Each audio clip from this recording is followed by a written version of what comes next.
എല്ലാ പ്രിയപ്പെട്ടവർക്കും സുജീസ് വേൾഡിലേക്ക് സ്വാഗതം. ഇന്ന് വയലാർ രാമവർമ്മയുടെ ഒരു കവിതയാണ് താടക എന്ന ദ്രാവിഡ രാജകുമാരി. വിന്ധ്യശൈലത്തിൻ്റെ താഴ്വരയിൽ നിശാഗന്ധികൾ മുട്ടിടും ഫാൽഗുന സന്ധ്യയിൽ പാർവതീ പൂജയ്ക്കു പോന്നുള്ളുവാൻ വന്ന ദ്രാവിഡ രാജകുമാരിയാം താടക. താമരച്ചോലകൾക്കക്കരെ ഭാർഗവരാമൻ തെളിച്ചിട്ട സഞ്ചാരവീതിയിൽ കണ്ടു ശ്രീരാമനെ ഏതോ തപോധനൻ കൊണ്ടു നടക്കുന്ന കാമസ്വരൂപനേ.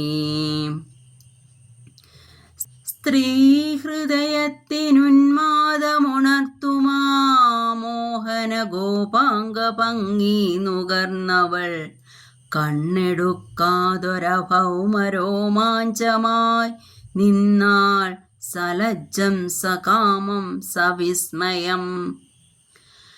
രാജീവ പുഷ്പശരങ്ങളേറ്റാദ്യമായി രാമനിൽ മോഹം തുടിച്ചുണർന്നിടവേ താടി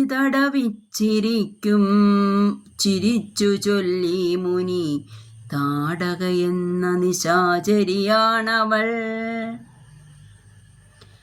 ആര്യഗോത്രത്തലവന്മാരനുചരന്മാരുമായി ദക്ഷിണ ഭാരത ഭൂമിയിൽ സംഘങ്ങളായി വന്നു സംസ്കാര സംഹിതയാകത്തിരുത്തി കുറിച്ച നാൾ. വാമനന്മാരുമായി വിരുന്നു വന്നീദാന ഭൂമിയിൽ യാഗപശുക്കളെ മേച്ച നാൾ. ദ്രാവിഡ രാജാതിരാജ കിരീടങ്ങൾ ഈ മണ്ണിലിട്ടു ചവിട്ടിയുടച്ച നാൾ. വിശ്വമാതൃത്വത്തെ ഭേദമെഴുവിക്കാൻ വെട്ടി പുരോഹിത പാദത്തിൽ വെച്ച നാൾ. ആദ്യമായ ആര്യവംശാധിപത്യത്തിനെ ആട്ടിയകറ്റിയ രാജകുമാരിയെ താടകയെ കണ്ടു കോപാരുണങ്ങളായി താടി വളർത്തും തപസ്വിതൻ കണ്ണുകൾ.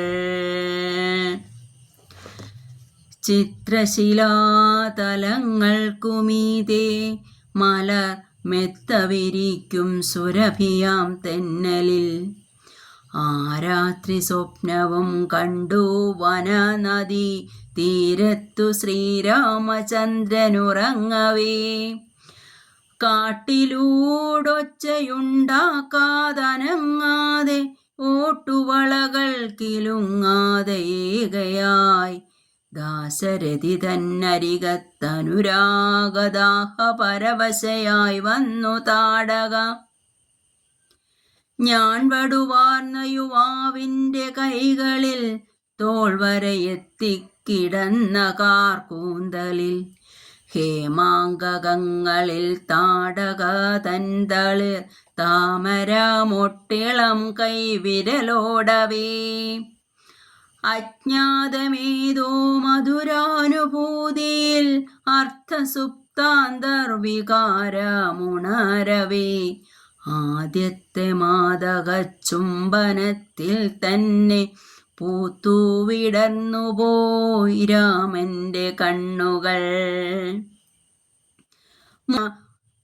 മുത്തുകിലുങ്ങും സ്വരവുമായി ചോദിച്ചു മുഗ്ധാനുരാഗ വിവശയായി താടക.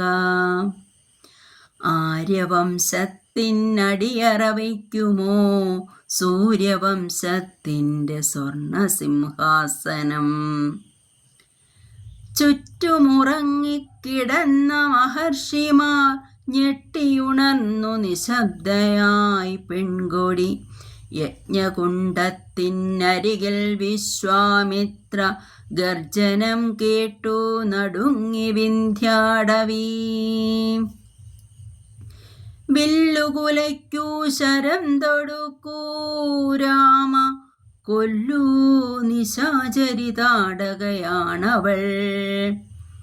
പാതി വിടർന്നില്ലതിനു മുമ്പേ തന്നെ പ്രാണഹർഷങ്ങൾ കൊഴിയുന്ന കൈകളിൽ അമ്പെടുത്തിട്ടും തൊടുക്കുവാനാവാതെ കമ്പിതഗാത്രനായി നിന്ന ശ്രീരാമനി ക്രുദ്ധനായി നോക്കി പറഞ്ഞു വിശ്വാമിത്രൻ, അസ്ത്രമയക്കൂ വധിക്കൂ പിശാചിനെ.